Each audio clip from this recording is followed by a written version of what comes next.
Hello. So I haven't made a video in a hot minute, and that's because I just didn't have the motivation.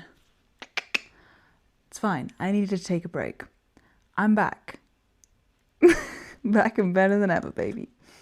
I've just gotten off a Zoom call with activations with JJ and like a lot of other people. It's a group Zoom call. And it was all about reframing time, how it is that we view time and timelines. And it was all about sitting with time. Like we were brought into a meditation to visualize time, personify time. Who is time to you? And ask time questions. Like, where have you been all my life? You know, all of those different sorts of things. Like, how have I misunderstood you? Very powerful stuff. Amazing. And I'll link her channel. She's wonderful.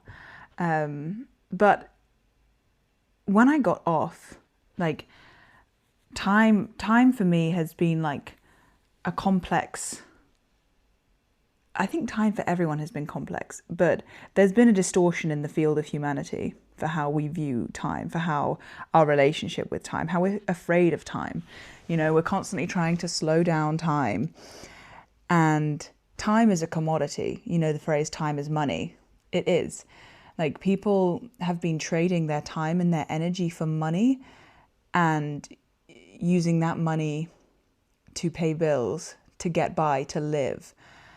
And we're learning, like my generation in particular, is reframing time and how we use our time. I don't even want to use the term spend time, because I've been changing how I verbalize things, including spend.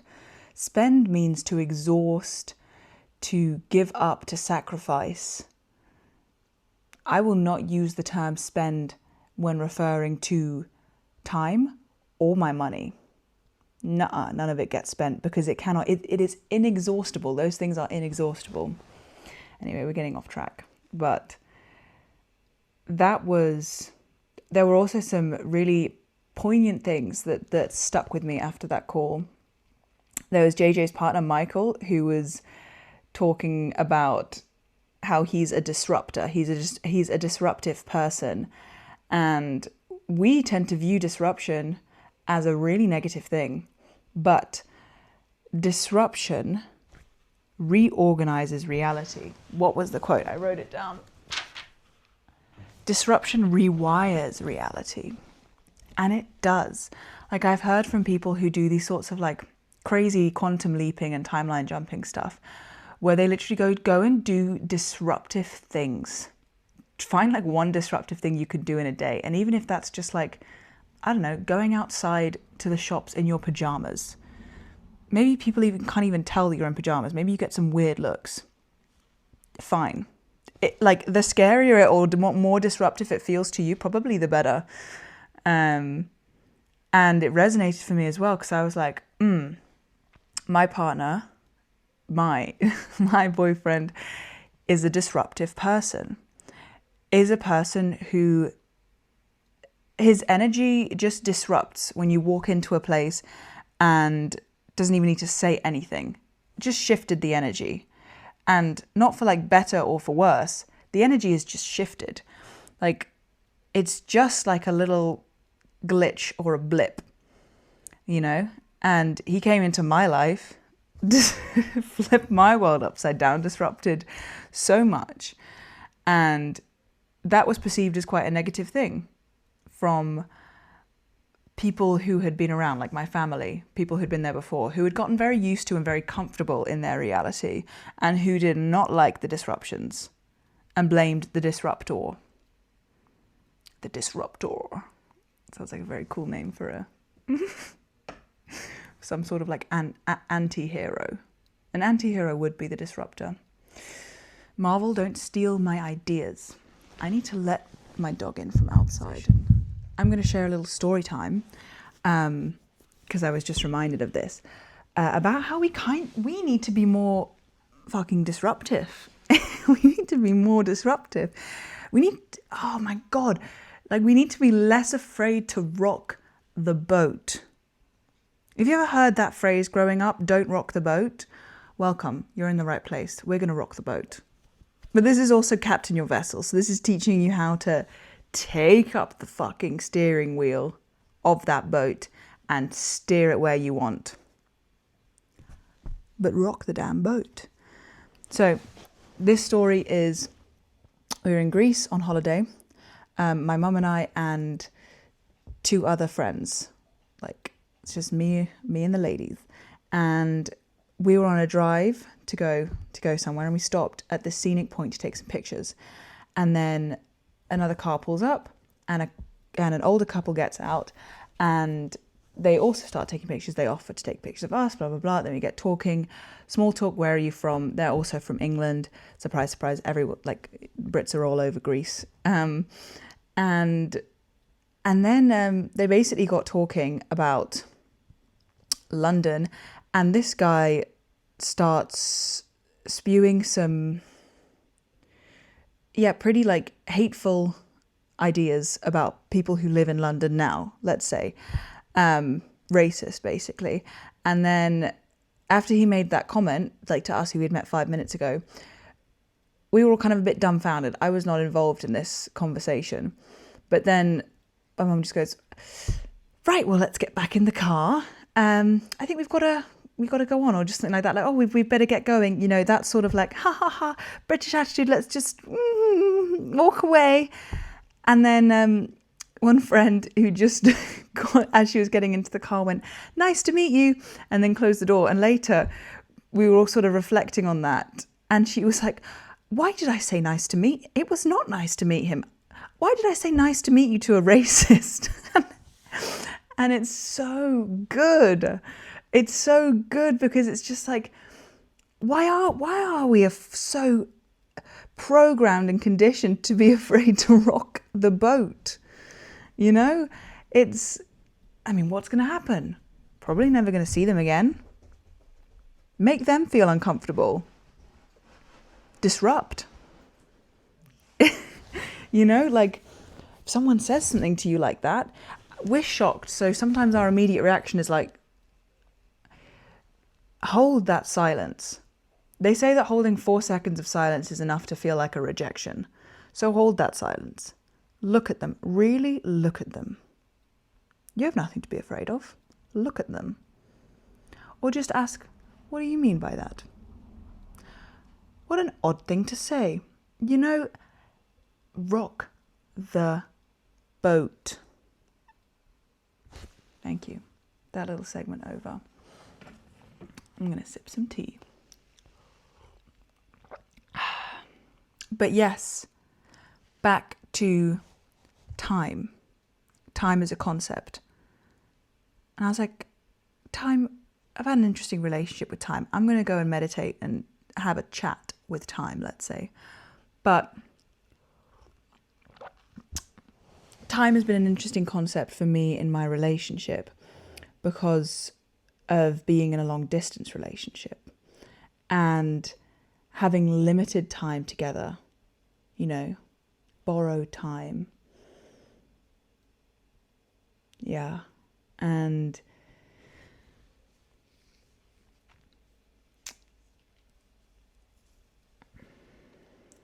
for those of you who don't know, so Brits, because of ye olde Brexit, are limited to Schengen visas, which basically gives you 90 days out of 180 days in countries in Europe, some countries in Europe. So that's limited time. You've got to spend 90 days there and then come back for 90 days to allow those days to reset. That has pretty much governed my relationship. And that sucks. It really sucks. I've got hiccups. And I really was like, enough's enough. I'm not going to hand over my authority and my sovereignty and my power to man-made laws. I don't answer to the laws of man. I answer to divine laws. I answer to the highest of high. I am ungovernable. Okay. But I'd made that decision already and I was sticking to it, and I was just really retard maxing and going like, I'm going to spend a month there, and I'm going to spend another month there and another month. And then even after this call, I then started to go, oh, I don't know. And I went on to Chat AI. Don't use Chat GPT because they're poopy. I went on to Thora AI and I went, can you help me calculate my Schengen days? And then they were like, you have 8 days left.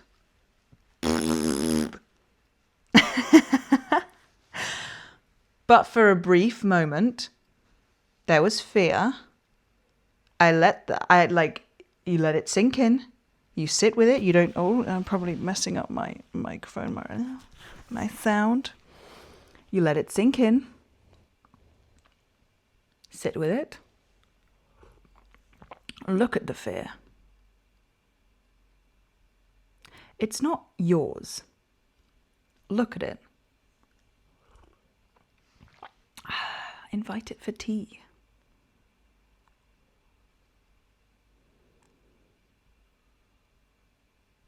Your fear has no power unless you say it has power. And I know this is, pretty delusional, but you don't get anywhere from being not delusional. You have to have a little sprinkling of delusion in there.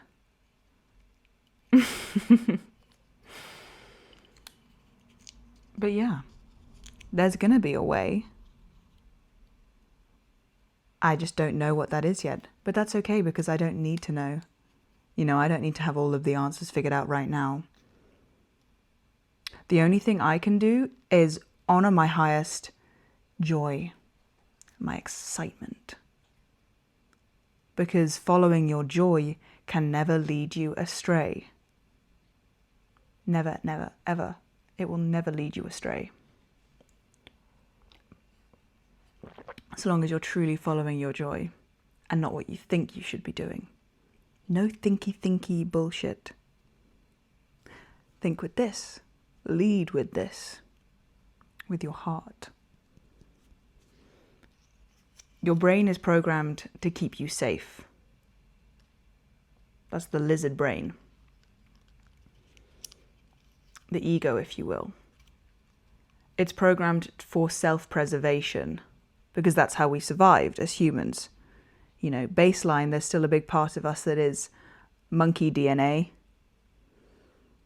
We're programmed for survival, so we like to predict outcomes, constantly searching for ways that we can preserve ourselves and stay alive. Good. It helped us stay alive, and it will help you stay alive in life-threatening situations. But not when it comes to following your joy and your passion and what you were put on this earth to do. Thinky brain can't help you there. That's soul shit. That's embodiment. That's following your heart. Yeah, following the joy.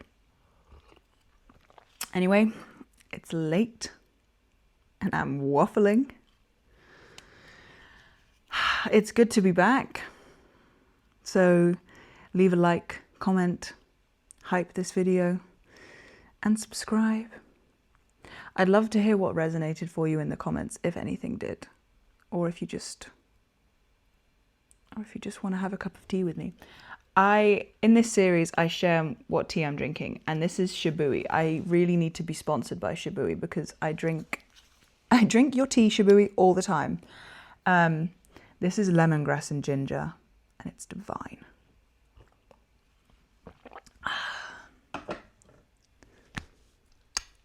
Love you, and I hope to see you soon in the next one.